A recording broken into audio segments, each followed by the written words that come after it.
말씀은 마태복음 6장 1절에서 15절 말씀입니다. 마태복음 6장 1절에서 15절, 제가 1절부터 14절까지 읽으시면 15절은 함께 읽겠습니다. 사람에게 보이려고 그들 앞에서 너희 의를 행하지 않도록 주의하라. 그리하지 아니하면 하늘에 계신 너희 아버지께 상을 받지 못하느니라. 그러므로 구제할 때에 외식하는 자가 사람에게서 영광을 받으려고 회당과 거리에서 하는 것 같이 너희 앞에 나팔을 불지 말라. 진실로 너희에게 이르노니 그들은 자기 상을 이미 받았느니라. 너는 구제할 때에 오른손이 하는 것을 왼손이 모르게 하여 내 구제함을 은밀하게 알아. 은밀한 중에 보시는 너희 아버지께서 갚으시리라. 또 너희는 기도할 때에 외식하는 자와 같이 하지 말라. 그들은 사람에게 보이려고 회당과 큰 거리 여기에 서서 기도하기를 좋아하느니라. 내가 진실로 너희에게 이르노니 그들은 자기 상을 이미 받았느니라. 너는 기도할 때에 내 골방에 들어가 문을 닫고 은밀한 중에 계신 내 아버지께 기도하라. 은밀한 중에 보시는 내 아버지께서 갚으시리라. 또 기도할 때에 이방인과 같이 중언부언하지 말라. 그들은 말을 많이 하여야 들으실 줄 생각하느니라. 그러므로 그들을 본받지 말라. 구하기 전에 너희에게 있어야 할 것을 하나님 너희 아버지께서 아시느니라. 그러므로 너희는 이렇게 기도하라. 하늘에 계신 우리 아버지여, 이름이 거룩히 여김을 받으시오며 나라가 임하시오며 뜻이 하늘에서 이루어진 것 같이 땅에서도 이루어지이다. 오늘 우리에게 일용할 양식을 주시옵고 우리가 우리에게 죄 지은 자를 사하여 준 것 같이 우리 죄를 사하여 주시옵고 우리를 시험에 들게 하지 마시옵고 다만 악에서 구하시옵소서. 나라와 권세와 영광이 아버지께 영원히 있사옵나이다. 아멘. 너희가 한 사람의 잘못을 용서하면 너희 하늘 아버지께서도 너희 잘못을 용서하시려니와. 함께 읽겠습니다. 너희가 사람의 잘못을 용서하지 아니하면 너희 아버지께서도 너희 잘못을 용서하지 아니하시리라. 아멘. 오늘 우리는 은밀한 중에 보시는 주님, 받으시는 구제와 기도라고 하는 주제와 함께 은혜를 나누려고 합니다. 우리가 부르는 찬송가 노랫말 중에 보면 너 예수께 조용히 나가 내 마음을 쏟아놓으라 라고 하는 노랫말이 있습니다. 여러분, 이 노랫말을 어떻게 생각하세요?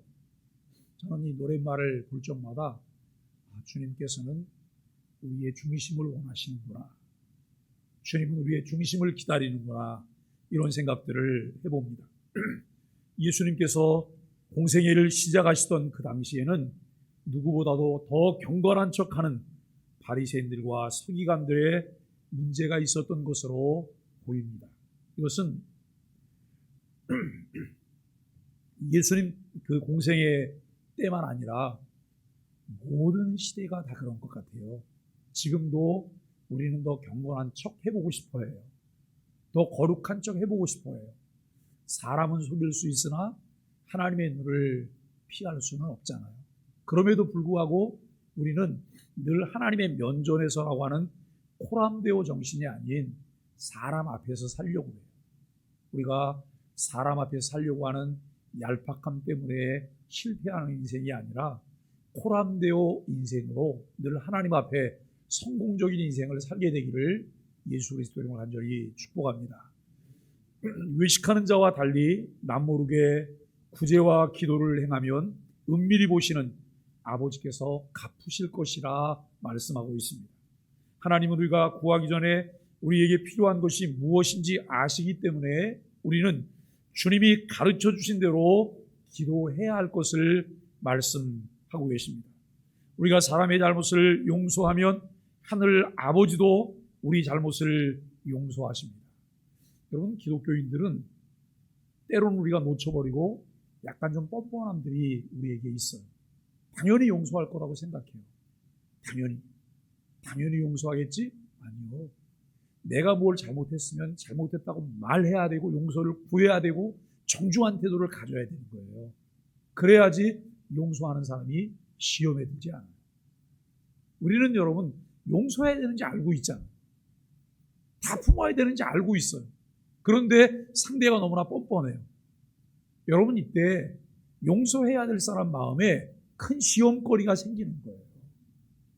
우리는 이렇게 해서는 안 되고 정말 다른 사람을 내가 쿨하게 용서해 줄 수 있는 것처럼 내가 무엇을 잘못했을 때는 정중하게 사과하고 또 잘못을 용서받기를 원하는 이런 마음의 태도를 갖는 것이 그리스도인들의 태도다라고 하는 것을 생각해 봐요. 제가 교회 생활을 하면서 우리 기독교인들을 통해 왜곡되게 나타나는 태도 중에 하나가 용서에 관한 이 태도고요. 또 하나는 삶의 태도예요. 기독교인 남자들 중에 참 무능한 남자들 굉장히 많아요. 여러분 이 말을 잘 기억해 보세요. 착하기는 세상에서 제일 착해요. 남에게 모진 말도 할 줄 몰라요. 그런데 자기 앞가림이 잘 안 돼요. 그것이 정말 참 경건일까? 참 그리스도인의 모습일까? 이것은 아니라는 거예요. 내게 주어진 삶 속에서 최선을 다해서 내게 주어진 것을 감당해야 되잖아요.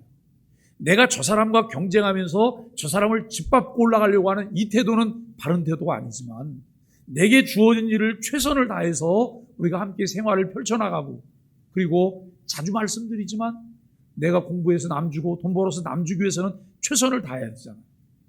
그런데 그저 착하기만 하고 아무것도 되지 않는 이런 부분들을 때로는 만나보게 돼요. 우리가 어떻게 하면 정말 참된 경건에 대한 이해와 하나님이 기뻐하시는 삶을 통해서 우리의 삶 가운데 영향 있는 삶을 살아갈 수 있을까? 선한 영향력을 가지고 우리가 매일매일 살아갈 수 있을까? 이런 생각들을 해보게 됩니다. 우리가 사람의 잘못을 용서하면 하늘 아버지도 우리의 잘못을 용서하시는데 예수님께서 가르치시는 참된 경건은 동기와 태도에서 바리새인들과 다르다라고 하는 거예요. 여러분 2022년도에는 우리 소망의 교회 모든 성도들이 매너 있는 성도들이 되기를 바랍니다. 좀 품격 있는 그리스도인으로 살아갈 수 있는 하나님의 은혜가 있기를 바랍니다. 예의 바르고 정중하고 마땅히 내가 취해야 될 태도를 분별해서 취할 수 있는 누가 봐도 상대가 불쾌하지 않는 이런 사람들로 살아갈 수 있게 되기를 바랍니다. 바리새인들이 행하는 구제와 동기는 대상에 대한 긍휼한 마음과 하나님에 대한 경외심에 있지 않다는 거예요. 사람들에게 칭찬받는 데 있다는 거예요. 여러분 우리들이 구제할 때 구제 이유가 뭐예요? 구제 이유는 단 두 가지예요. 첫째는 내가 하나님의 자녀이기 때문에 구제를 할 마음이 내게 있다는 거예요. 두 번째는 내 앞에 어려움을 당하는 사람들이 있다는 거예요. 어려움 당하는 사람들이 있기 때문에 저 사람을 진심으로 어려움으로부터 벗어나게 해드리고 싶어서 저 사람을 돕고 싶어서 저 사람과 함께 삶을 나누고 섬기고 싶어서 우리가 구제하는 거예요. 그런데 구제하면서 상대의 자존심을 있는 대로 딱 짓밟으면서 구제한다고 생각해 보세요. 그러면 이것이 구제의 정신일까? 그렇지는 않다는 거예요. 여러분 우리가 어떤 일을 함에 있어서 이 관점이 참 중요한데요. 연말이 되면 교회가 때로는 속상하는 일들이 참 많아요. 왜 그러냐면 사람들이 뭘 결정할 때 주를 위한 결정과 교회를 위한 결정을 하지 않아요. 뭘 위한 결정을 해요? 나를 위한 결정을 해요. 나를 위한 결정. 주를 위한 결정을 해야 되고 교회를 위한 결정이 돼야 돼요. 그러면 거기에는 이견이 없어요. 그것은 내가 생각하는 거나 저 사람이 생각하는 거나 여러분 교육자들이 생각하는 거나 평신도들이 생각하는 거나 사실은 똑같은 접점이 있어요. 그런데 나 중심으로 나를 생각하면 접점이 없어요. 이것은 따로 갈 길을 가게 되는 거예요. 참 속상한 그런 일이죠. 근데 구제도 마찬가지예요. 구제도 하나님 중심으로 그리고 구제받는 사람 중심으로 이 일들이 진행되는 것이 필요해요. 이렇게 할 때 우리가 여러분 사람에게 칭찬받으려고 하는 것이 아니라 여호와 하나님에 대한 진심으로 경외심을 가지고 그 일을 하게 된다는 것이죠. 이는 자기의 영광을 구하는 행위로 하나님과 상관이 없기에 하나님께 어떤 상도 받을 수 없는 경우가 사람에게 칭찬받는 이런 태도인 거죠. 구제하는 자의 관심이 구제의 대상과 하나님께만 있어서 남들의 칭찬에 신경 쓰지 않을 때, 심지어 자신들의 칭찬에도 무관심할 때, 그 구제는 오직 하나님께 드리는 은밀한 행위가 되어서 하나님이 갚아주신다는 거예요. 여기 여러분 이 문구를 좀 생각해 보세요. 심지어 자신의 칭찬에도 무관심할 때, 오른손이 하는 것을 왼손이 모르는 것 같이 할 때라고 하는 거예요.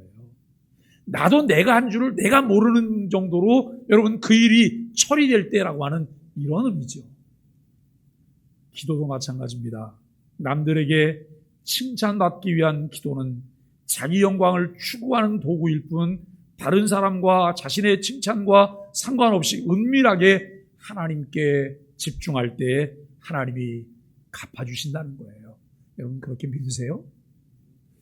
저는 우리 교회가 바라기는 새벽에 우리가 개인적으로 나와서 기도하시잖아요. 기도하는 분들이 많아지길 바랍니다. 많아지기를. 우리는 공적으로 모인다고 해야 이렇게 모이잖아요. 그게 아니고요. 교회는 이미 개인적으로 새벽에 나와서 기도하시는 것은 공개적으로 교회가 요구하고 있는 바예요. 그러나 조금 더 자유롭게 하시라는 거예요. 그런데 아예 거기에 관심이 없고 나와는 아무 상관이 없다고 생각을 한다면 그분은 어쩌면 공동체 이론이 아닐 수도 있어요. 여러분 이런 말들을 좀 깊이 좀 생각해 보세요. 교회가 뭘 한다라고 말할 때 우리에게 필요한 것은 아멘이잖아요. 네야 네. 이렇게 합시다. 네. 얼른 먼저 반응을 보인다고 해서 교회 기둥이 다 무너지는 것 아니에요. 그런데 있는 대로 또아리를 다 틀어요. 여러분 있는 대로 또아리를 틀고 소극적인 태도로 내가 무엇을 해서 나한테 주어질 수 있는 것이 무엇이 있을까? 정말 하나님께서 베풀어 주시는 은혜를 매일매일 삶 속에 능동적으로 누리기를 원한다면 내 삶의 태도도 능동적으로 바뀌어져야 되는 거잖아요. 하나님께서 우리에게 복을 주신다고 말씀하시고 하나님 매일 무기자가 이렇게 뜸들이고 저렇게 뜸들이고 하나님이 그런다고 생각해 보세요. 우리가 애타 죽을 거예요. 우리는 하나님은 신속하게 우리에게 응답하시고 복 주시기를 원하지만 내가 하는 행위는 그렇지 않을 때가 너무 많잖아요.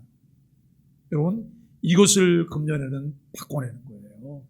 내가 좀 더 능동적인 사람으로 하나님 앞에 나가고 하나님께 집중해서 교회와 함께 하나님의 역사를 이루어갈 수 있게 되기를 바랍니다.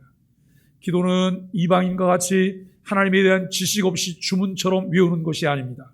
하나님께 대한 지식에 합당하게 해야 됩니다. 제가 기도하는 사람들 중에 제일 기가 막힌 사람을 본 적이 있어요. 어디서 봤냐면 저 중국 청해성 지역에 있는 그 티벳 지역에서 봤어요. 불교죠, 불교. 거기에 가보면 마니통이라고 있어요. 경전을 다 담아놓은 통이에요. 그 통이 그 사당 돌아가면서 이게 다 있어요. 여러분 이분들이 이거를 다 손으로 한 번씩 돌리면서 지나가요. 그러면 경전 한 번 읽은 게 되는 거예요. 우리 성경책 들고 성경책을 이렇게 뒤집어서 한번 하면 성경 다 읽은 거죠. 성경 150문이면 한 번 다 읽은 걸까요? 그 사람들이 그게 생각하는 것과 똑같은 생각을 그 사람들은 그렇게 하고 있어요. 그래서 거기 가보면 거기를 빙빙 도는 사람이 매일 많아요. 10바퀴를 돌면 그 마니통이 수없이 많은데 그 통만큼 10배를 읽은 거라고 생각해요. 여러분 그 읽으면 뭐 하겠어요? 내 속에 담겨진 게 아무것도 없는데요. 그런데 기도를 우리가 때로는 이렇게 한다는 거예요. 기도는 주문 외우는 거 아니잖아요. 그죠? 정신 바짝 차리고 하나님 앞에 내가 무엇을 기도해야 되는지 기도하는 것이 우리에게 필요합니다. 예수님께서 가르쳐 주신 기도가 그런 기도입니다. 우리 기도의 대상인 하나님은 하늘에 계신 초월적 창조주 왕이십니다. 우리가 그분께 가장 먼저 기도해야 되는 것은 하나님의 창조주 왕 되심이 세상에 드러나 만유의 칭송을 받으시는 것과 그러한 상황이 온전히 실현되는 하나님 나라가 이루어지는 거예요. 여러분 기도 생활이 깊어지고 기도 생활을 많이 하면 많이 할수록 나를 통해서 뭐가 보여야 되냐면 예수님 닮은 성품이 보여야 되는 거예요. 예수님 닮은 삶의 모습들이 보여야 되는 거예요. 우리를 통해서 예수님의 인격과 사역의 모습들이 우리에게 보여져야 되는 거예요. 그런데 우리는 기도하는 이유는 단 한 가지예요. 무엇인가 얻는 것, 무엇인가 쟁취하는 것. 그런데 그게 기도의 목적이 아니잖아요. 주님 닮는 것. 왜요? 내가 주님 닮아가면 주님은 내게 있어야 될 것이 무엇인지 아시고 그것을 내게 늘 필요에 따라 공급해 주세요.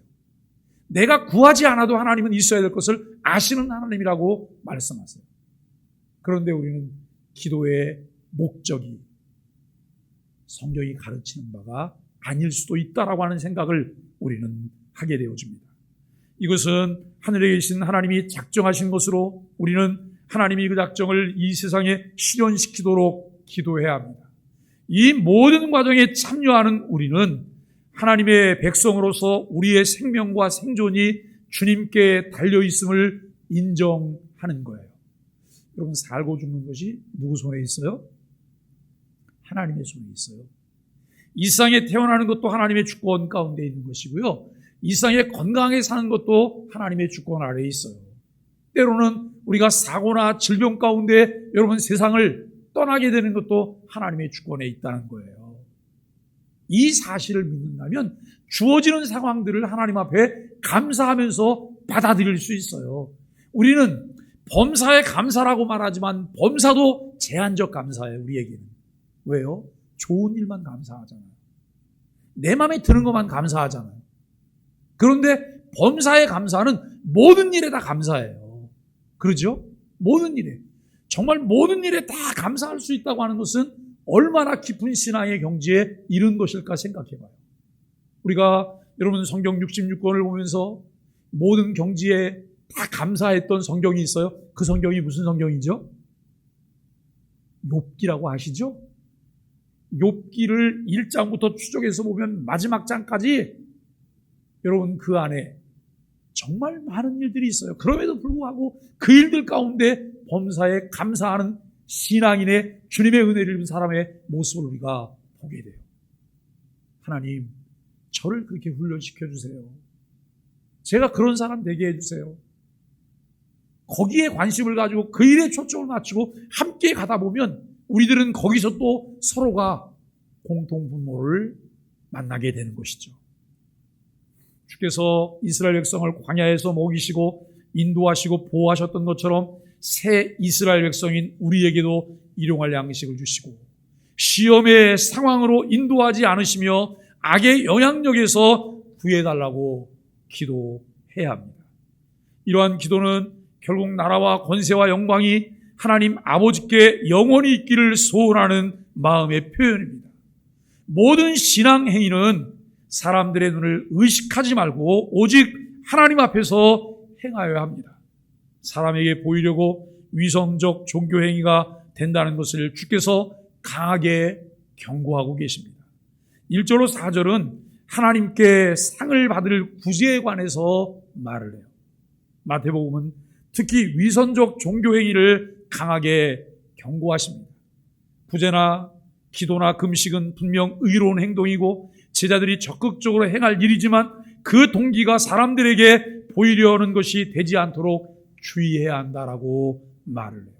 여러분, 좋은 일수록 선한 일을 할수록 더 우리가 규칙대로 규격대로 잘 해내야 돼요. 왜요? 선한 일을 하고 비방받지 않기 위해서요. 선한 일을 하고 난 다음에 시험 들지 않기 위해서요. 우리는 정말 선한 마음을 가지고 어떤 일을 했는데 그것을 하고 난 다음에 정말 시험에 빠질 때가 있어요. 여러분, 목회자들이 시험 받는 경우가 대부분 그런 경우들이에요. 목회자로서 도리를 다 했는데 그것 때문에 시험 받게 되는 경우들이 때로는 많아요.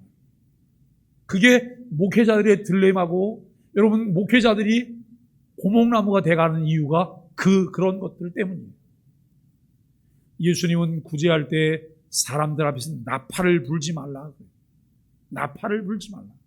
이처럼 사람들에게 칭송받기 위한 구제 행위로는 하나님께 상을 받을 수 없습니다. 당시 랍비들은 구제나 금식과 같은 행위를 통해 사람에게 칭송을 받을 만한 사람이 되는 것이야말로 경건한 삶이라 이렇게 가르쳤어요. 우리도 이제 교회가 1년에 2번 쌀 나눔이나 이런 것들을 하잖아요.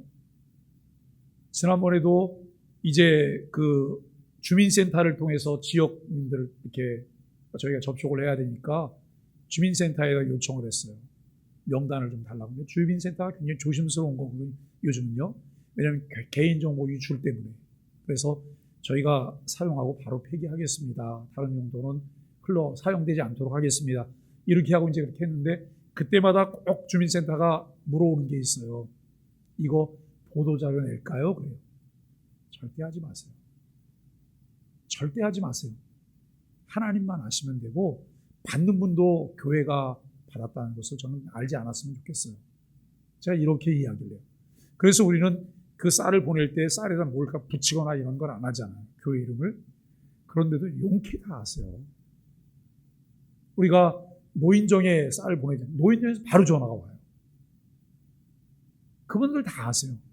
굳이 우리가 우리 소망의 교회라고 얘기를 안 해도 되는데, 왜냐하면 노인정에도 우리 교회 교인들이 계시거든요.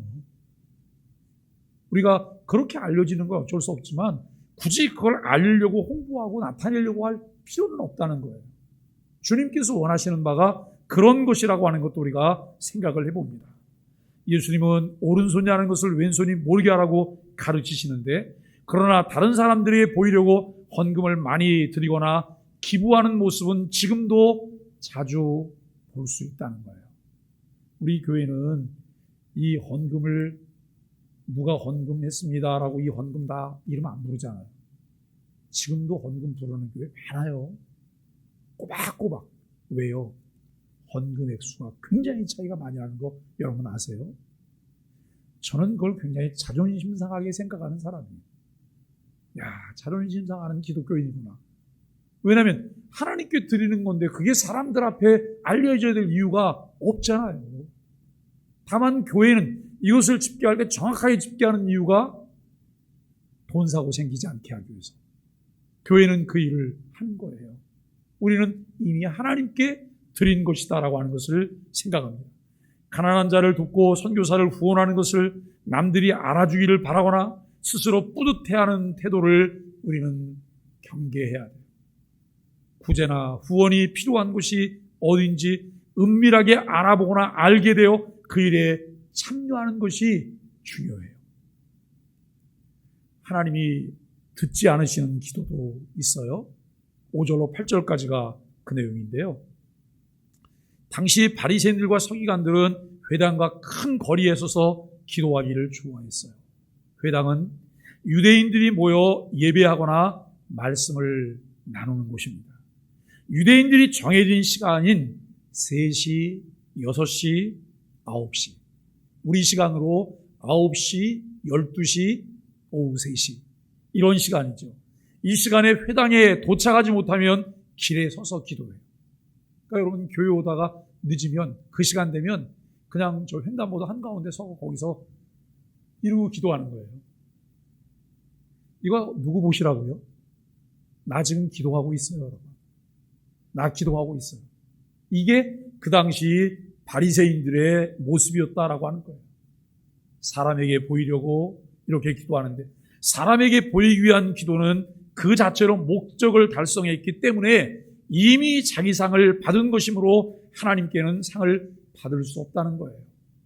우리가 히브리서 11장 6절을 보면 하나님께 나아가는 자는 반드시 그가 계신 것과 자기를 찾는 자들에게 상 주시는 이심을 믿어야 할지니라라고 말씀해요. 우리가 여러분 교회가 특세를 한다고 해요. 그래서 특세에 함께 마음을 다하고 함께 마음을 모아서 새벽에 나오셨어요. 하나님께서 기억하신 바가 된다는 거예요. 하나님이 보신다는 거예요. 우리들의 그 신앙적인 행위들을. 그런데 사람에게 보이려고 그것을 하는 순간 이미 자기 상을 받았기 때문에 하나님으로부터는 상이 없다라고 하는 것을 말씀하고 있어요. 예수님은 이어서 중언부언 기도를 경고하십니다. 이런 기도는 주로 이방인들의 기도 모습으로 주술적 주문을 반복해서 하나님의 응답을 얻어내려고 하는 기도입니다. 소위 이거예요. 정성을 다하는 기도도 이런 것으로 샤머니즘의 사상을 반영한 것이라고 말하는 거예요. 여러분, 우리가 불교인들은요, 100일 기도한다 그러면 그분들이 매일 뭐 하세요? 목욕도 하세요. 목욕도 물론 깨끗하게 하는 거 얼마나 좋아요. 그런데 그것이 뭐냐면 정성을 다함, 지성을 다하면 받으실 거다. 정성을 다하면 들으실 거다.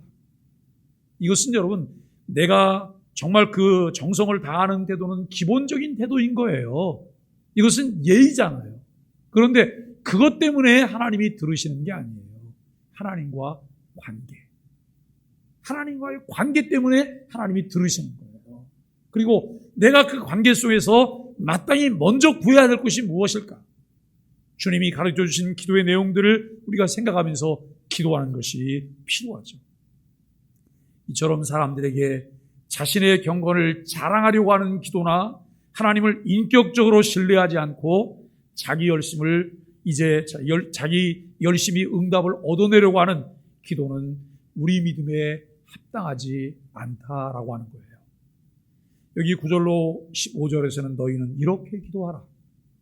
주기도문은 이처럼 예수님이 사람들에게 보이려고 기도하거나 이교도처럼 기도할 때 중언부언하지 말라고 교훈하신 후에 기도의 모범으로 가르쳐 주셨습니다.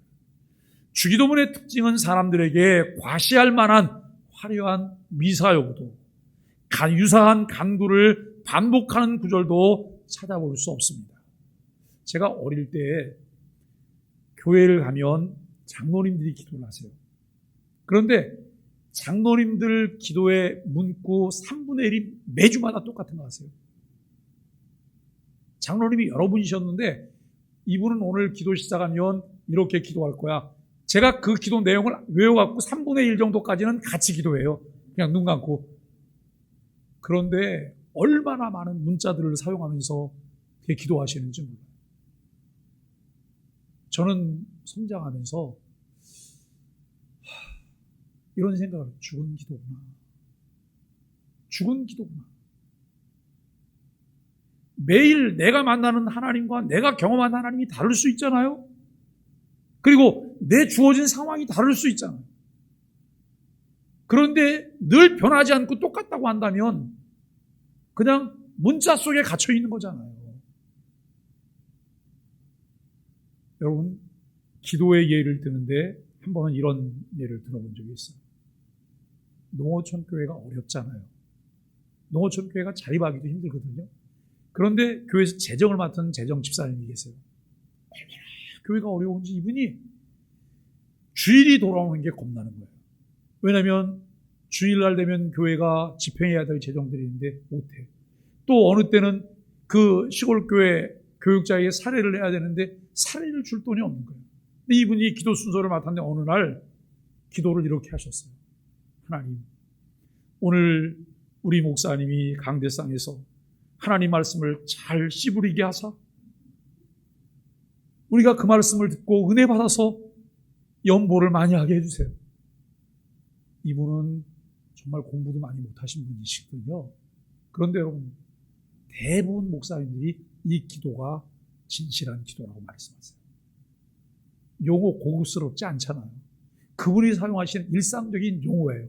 그 용어를 바꿀 수 있으면 더 좋겠지만 그분은 그 용어를 바꿀 만큼 여유도 그분에겐 가방끈도 없으신 거예요. 있는 그대로 하나님 앞에 표현하세요. 누가 볼 때는 격떨어진다고 말할지 모르지만 하나님이 받으실 만한 진실한 기도라고 말을 해요. 우리가 여러분 주기도문은 모두 7개의 탄원으로 이루어져 있는데 처음 3탄원은 하나님이 영광을 받으실 나라를 위한 기도고 나머지 4개의 탄원은 제자들이 어려움과 시험을 이길 수 있기를 구하는 기도입니다. 예수님은 이 기도 뒤에 하나님께 죄 용서받기 위해서는 다른 사람을 용서해야 한다는 가르침을 덧붙이십니다. 기도하는 사람은 단순히 하나님께 은혜를 구하기만 하는 자가 아니라 받은 은혜를 나누는 자가 되어야 한다라고 하는 말씀입니다. 이 기도에서 우리는 우리 율법의 두 큰 축을 우리가 보게 됩니다.